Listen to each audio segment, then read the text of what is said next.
ಈ ಥರ ಪೌಡರ್ ಇದ್ರೆ ಮಿಕ್ಸಿ ಗ್ರೈಂಡರ್ ಏನೂ ಬೇಡ, ಒಂದು ನಿಮಿಷನೂ ಬಾಳತ್ತ ಅದಕ್ಕಿಂತ ಕಡಿಮೆ ಟೈಮ್ ಒಳಗೆ ಇನ್ಸ್ಟೆಂಟಾಗಿ ಚಟ್ನಿ ಮಾಡ್ಬೋದು. ಹಾಯ್ ಎಲ್ಲರಿಗೂ ನಮಸ್ಕಾರ.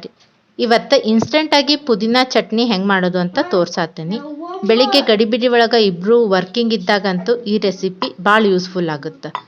ಈ ಥರ ರೆಡಿಮೇಡ್ ಇನ್ಸ್ಟೆಂಟಾಗಿ ಪ್ರೀಮಿಕ್ಸ್ ಪೌಡರ್ ಇಟ್ಕೊಂಡ್ರೆ ಇದನ್ನು ಅನ್ನಕ್ಕೆ ಗೊಜ್ಜು ಥರನೂ ಬಳಸ್ಬೋದು, ಇಲ್ಲ ಇಡ್ಲಿ ದೋಸೆ ಮಾಡಿದಾಗ ಅದಕ್ಕೆ ಇನ್ಸ್ಟೆಂಟಾಗಿ ಚಟ್ನಿನೂ ಮಾಡ್ಕೋಬೋದು. ಈ ಪೌಡರ್ನ ನೀವು ಭಾಳ ದಿವಸದ ತನಕ ಸ್ಟೋರ್ ಮಾಡಿನೂ ಇಡ್ಬೋದು. ನಿಮ್ಗೆ ಇನ್ಸ್ಟೆಂಟಾಗಿ ಬೇಕಂದಾಗ ಯಾವ ಟೈಮ್ನಾಗ ನೀರು ಹಾಕಿ ಚಟ್ನಿ ರೆಡಿ ಮಾಡ್ಬೇಕಂತ ಹೇಳ್ತೀನಿ. ಅದಕ್ಕೆ ವಿಡಿಯೋ ಸ್ಕಿಪ್ ಮಾಡಲಾರ್ದ ಕಂಪ್ಲೀಟಾಗಿ ನೋಡ್ರಿ. ಈ ವಿಡಿಯೋದಿಂದ ನಿಮ್ಗೆ ಅಡುಗೆ ಮಾಡ್ಬೇಕಾದ್ರೆ ಟೈಮ್ನೂ ಭಾಳ ಉಳಿಯುತ್ತೆ ಮತ್ತು ಯೂಸ್ಫುಲ್ ವಿಡಿಯೋ ಅಂದ್ಕೊಂಡೇನಿ. ಬರ್ರಿ ಸ್ಟಾರ್ಟ್ ಮಾಡೋಣ. ಒಂದು ಹಿಡಿ ಪುದೀನ ಸೊಪ್ಪು ನೀರಾಗಿ ಸ್ವಚ್ಛಕ್ಕೆ ತೊಳ್ಕೊಂಡು ಬಟ್ಟೆಯಿಂದ ಒರೆಸ್ಕೋಬೇಕು, ಒಣಗಿರ್ಬೇಕದು. ಇಲ್ಲ ಒಂದು 10-15 ನಿಮಿಷ ಬಿಟ್ಟರೆ ನೀರು ಕಂಪ್ಲೀಟಾಗಿ ಹೋಗುತ್ತೆ. ಇದನ್ನು ಸ್ವಲ್ಪ ಬಿಸಿ ಮಾಡ್ಕೊಳತ್ತೀನಿ. ಅದ್ರ ಜೊತೆ ಒಂದು 3 ಹಸಿಮೆಣ್ಸಿನ್ಕಾಯಿ, ಸ್ವಲ್ಪ ಶುಂಠಿ, ಸ್ವಲ್ಪ ಕರಿಬೇವು, ಸ್ವಲ್ಪ ಕೊತ್ತಂಬರಿ ಹಾಕ್ಕೊಂಡು ಎಲ್ಲನೂ ಡ್ರೈ ಬಿಸಿ ಮಾಡ್ಕೊಳತ್ತೀನಿ. ಸ್ವಲ್ಪ ಮೆತ್ತಗಾಗೋವರೆಗೂ ಹುರ್ಕೋಬೇಕು. ಎಣ್ಣೆ ಅದು ಏನೂ ಹಾಕೋಬಾರ್ದು. ಟ್ರಾವೆಲ್ ಮಾಡ್ಬೇಕಾದ್ರೆ ಈ ಥರ ಚಟ್ನಿ ಪೌಡರ್ ಇದ್ರೆ ಭಾಳ ಯೂಸೂ ಆಗುತ್ತೆ. ಯಾರು ಫಸ್ಟ್ ಟೈಮ್ ನನ್ನ ಚಾನಲ್ ಸಬ್ಸ್ಕ್ರೈಬ್ ಮಾಡಲಾರ್ದ ನೋಡಾತಿದ್ರೆ ಪ್ಲೀಸ್ ಸಬ್ಸ್ಕ್ರೈಬ್ ಮಾಡ್ಕೋರಿ. ಪಕ್ಕದಲ್ಲಿರೋ ಬೆಲ್ ಐಕಾನ್ ಒತ್ತಿರಿ, ಅಂದರೆ ನೆಕ್ಸ್ಟ್ ಹೊಸ ಯಾವ್ದು ವಿಡಿಯೋ ಮಾಡಿದ್ರು ಫಸ್ಟ್ ನೋಟಿಫಿಕೇಶನ್ ನಿಮಗೆ ಬರುತ್ತೆ. ಎಲ್ಲನೂ ಡ್ರೈ ಹುರ್ಕೊಂಡ್ಮ್ಯಾಗ ಎಲ್ಲ ಮೆತ್ತಗಾಗಿರ್ತಾವ. ಇವನ್ನ ಕಂಪ್ಲೀಟಾಗಿ ಆರಕ್ಕೆ ಬಿಡಬೇಕು.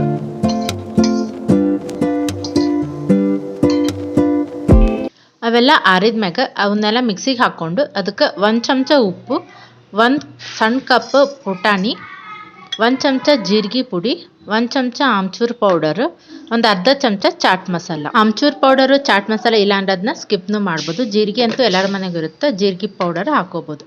ಏನಿಲ್ಲ, ಜಸ್ಟ್ ಸ್ವಲ್ಪ ಟೇಸ್ಟ್ ಬರಲಿ ಅಂತ.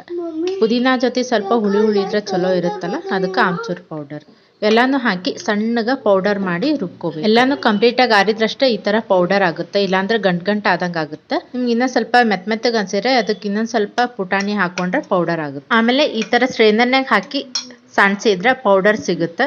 ಆಮೇಲೆ ಸ್ವಲ್ಪ ಉಳಿತದ, ಅದನ್ನ ಮಿಕ್ಸಿಗೆ ಹಾಕೋಬೋದು.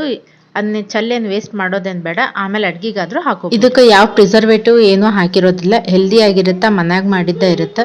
ಇನ್ಸ್ಟೆಂಟಾಗಿ ಬೇಕಂದಾಗ ದೋಸೆ, ಇಡ್ಲಿ, ಪೂರಿ ಮಾಡಿದಾಗ ಈ ಚಟ್ನಿ ಥರನ ಯೂಸ್ ಮಾಡ್ಬೋದು. ಇಲ್ಲ ಅನ್ನಕ್ಕೆ ಗೊಜ್ಜು ಥರನೂ ಬಳಸ್ಬೋದು. ಜಸ್ಟ್ ಎಣ್ಣೆ ಬಿಸಿ ಮಾಡಿ ಅದಕ್ಕೆ ಸಣ್ಣ ಕಟ್ ಮಾಡ್ಕೊಂಡು ಉಳ್ಳಾಗಡ್ಡಿ ಈ ಪೌಡರ್ ಹಾಕಿದ್ರೆ ಅನ್ನದ ರೆಸಿಪಿನೂ ರೆಡಿ ಆಗುತ್ತೆ. ಇಲ್ಲ ಸಣ್ಸಿದ ಮ್ಯಾಗ ಸ್ವಲ್ಪ ಇಷ್ಟು ಉಳಿತದ, ಅದನ್ನೇನು ವೇಸ್ಟ್ ಮಾಡಿ ಚಲೋದೇನು ಬೇಡ. ಅದನ್ನ ಯಾವ್ದಾರ ಅಡುಗೆಗಾದ್ರೂ ಹಾಕೋಬೋದು. ನೋಡ್ರಿ, ಈ ಥರ ಸಣ್ಣಗೆ ಪೌಡರ್ ಆಗುತ್ತೆ. ನಿಮ್ಗೆ ಹಾಗೇನೆ ಪೌಡರ್ ಅನಿಸ್ಲಿಲ್ಲಪ್ಪ ಅಂದ್ರೆ ಸ್ವಲ್ಪ ಪುಟಾಣಿ ಅದು ಜಾಸ್ತಿ ಹಾಕೋರಿ. ಬಿಸಿದಿತ್ತಂದ್ರೆ ಪೌಡರ್ ಆಗಲ್ಲ, ಅಷ್ಟೆ. ಆರಿದ್ವಂಗೆ ಮಿಕ್ಸಿಗೆ ಹಾಕೋಬೇಕು. ಈ ಪೌಡರ್ನ ಏರ್ಟೈಟ್ ಬಾಕ್ಸ್ನಾಗ ಹಾಕಿ ನಿಮಗೆ ಬೇಕಂದಾಗ ಈ ಪೌಡರಿಗೆ ಗಟ್ಟಿ ಬೇಕಂದ್ರೆ ಚಟ್ನಿ ಸ್ವಲ್ಪ ನೀರು ಹಾಕ್ಬೇಕು, ತಿಳಿ ಬೇಕಂದ್ರೆ ಸ್ವಲ್ಪ ಜಾಸ್ತಿ ನೀರು ಹಾಕೋಬೇಕು. ನಿಮಗೆ ನೀರು ಕನ್ಸಿಸ್ಟೆನ್ಸಿ ಎಷ್ಟು ಬೇಕಾ ನೋಡಿಕೊಂಡು ನೀರು ಹಾಕ್ಕೊಂಡ್ರೆ ಇನ್ಸ್ಟೆಂಟಾಗಿ ಪುದೀನ ಚಟ್ನಿ ರೆಡಿ ಆಗುತ್ತೆ. ಈ ಥರ ಪೌಡರ್ ಮಾಡಿ ಇಟ್ಕೊಂಡ್ರೆ ನಿಮಗೆ ಚಟ್ನಿ ಬೇಕಂದಾಗ ಮಿಕ್ಸಿಗೆ ಹಾಕೋದು, ಗ್ರೈಂಡ್ ಮಾಡ್ಬೇಕನ್ನೋದು ಯಾವ ಚಿಂತೆನೂ ಇರಂಗಿಲ್ಲ. ಈ ಥರ ಪೌಡರ್ ಇದ್ರೆ ಜಸ್ಟ್ ಒಂದು 50 ಸೆಕೆಂಡ್ 30 ಸೆಕೆಂಡ್ನಾಗ ಚಟ್ನಿನೂ ರೆಡಿ ಆಗುತ್ತೆ. ನೋಡಿದ್ರಲ್ಲ, ಈಸಿಯಾಗಿ ಇನ್ಸ್ಟೆಂಟಾಗಿ ಪುದೀನ ಚಟ್ನಿ ಪ್ರೀಮಿಕ್ಸ್ ಮನ್ಯಾಗ ಹೆಂಗೆ ಮಾಡೋದು ಅಂತ. ಎಲ್ಲ ಸೇರಿ ಒಂದು 10 ನಿಮಿಷ ಹಿಡಿತದಷ್ಟೇ. ಎಲ್ಲ ಹುರಿದು ಸಾಣಿಸಿ ಪೌಡರ್ ಮಾಡಿ ಇಟ್ಕೊಳಕ್ಕೆ. ನೀವು ಯಾವಾಗಾರ 10 ನಿಮಿಷ ಫ್ರೀ ಇದ್ದಾಗ ಈ ಥರ ಪೌಡರ್ ಮಾಡಿ ಇಟ್ಕೊಂಡ್ರೆ ನಿಮ್ಗೆ ಚಟ್ನಿ ಬೇಕಂದಾಗ 1 ನಿಮಿಷದಾಗ ಚಟ್ನಿ ರೆಡಿ ಆಗುತ್ತೆ. ನೀವು ಈ ರೆಸಿಪಿ ಮನ್ಯಾಗ ಒಂದ್ಸತಿ ಟ್ರೈ ಮಾಡಿರಿ. ಹೆಂಗೆ ಬಂತು, ಯೂಸ್ ಆಯ್ತಾ ಇಲ್ಲ ಅಂತ ಕಮೆಂಟ್ನಾಗ ಹೇಳ್ರಿ. ಫ್ಯಾಮಿಲಿ ಫ್ರೆಂಡ್ಸಿಗೂ ಶೇರ್ ಮಾಡಿರಿ. ಈ ವಿಡಿಯೋ ಸ್ವಲ್ಪ ಯೂಸ್ ಆಗ್ಯದಪ್ಪ ಅಂತಂದ್ರೆ ಲೈಕ್ ಮಾಡಿರಿ. ಇನ್ನೂ ಚಾನಲ್ ಸಬ್ಸ್ಕ್ರೈಬ್ ಮಾಡಿಲ್ಲ ಅಂದ್ರೆ ಸಬ್ಸ್ಕ್ರೈಬ್ ಮಾಡೋದು ಮಾತ್ರ ಮರಿಬೇಡ್ರಿ. Thanks for watching.